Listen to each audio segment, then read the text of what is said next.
2023년을 시작하며 떠나는 여행.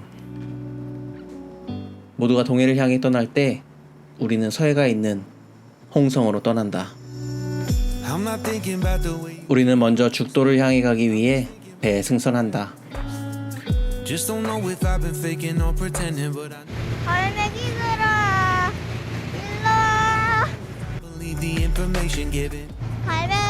갈매가 어디 있니?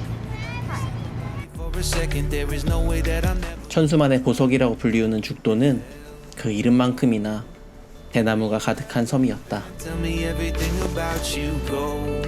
죽도에는 3개의 전망대가 있어 전망대를 돌아보며 둘레길을 투어하기에 적당한 코스가 준비되어 있었다.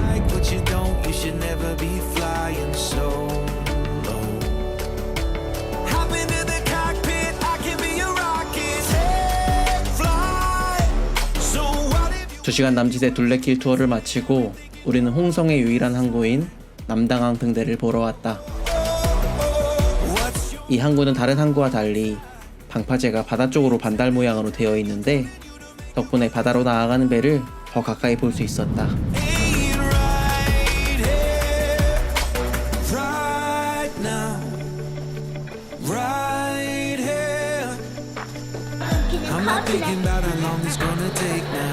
I'm just thinking about our life. You and me just laying blankets on the beach, and then at night I'll sing your favorite lullaby.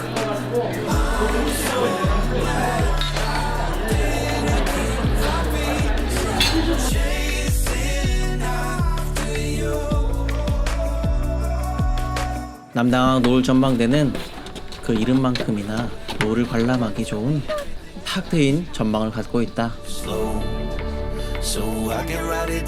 구름 사이로 보이는 노을만으로도 그 아름다운 골든타임을 충분히 느낄 수 있었다.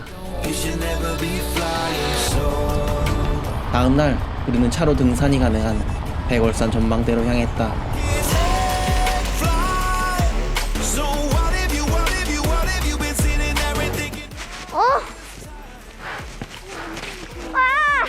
거의 안 나왔어.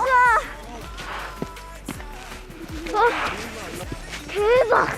와! 우와! 대박! 정상에 주차를 하고 약 100m가량 올라가면 아이들도 감탄이 절로 나올 만큼 탁 트인 경관이 가슴을 시원하게 만들어준다.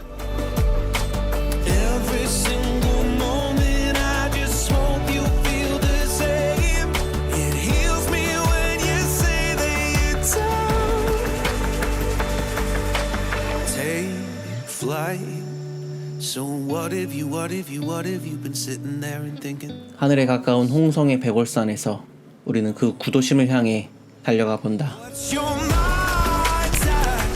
그곳에서 만난 홍주 읍성, 또 그 중에 홍화문에서 일제강점기 시절에 맞서 전투를 했던 그 정기를 느낄 수 있었다.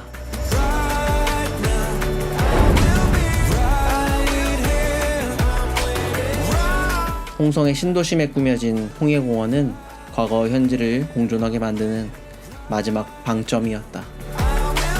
나는 홍성을 다시 한번 그려본다. 안녕.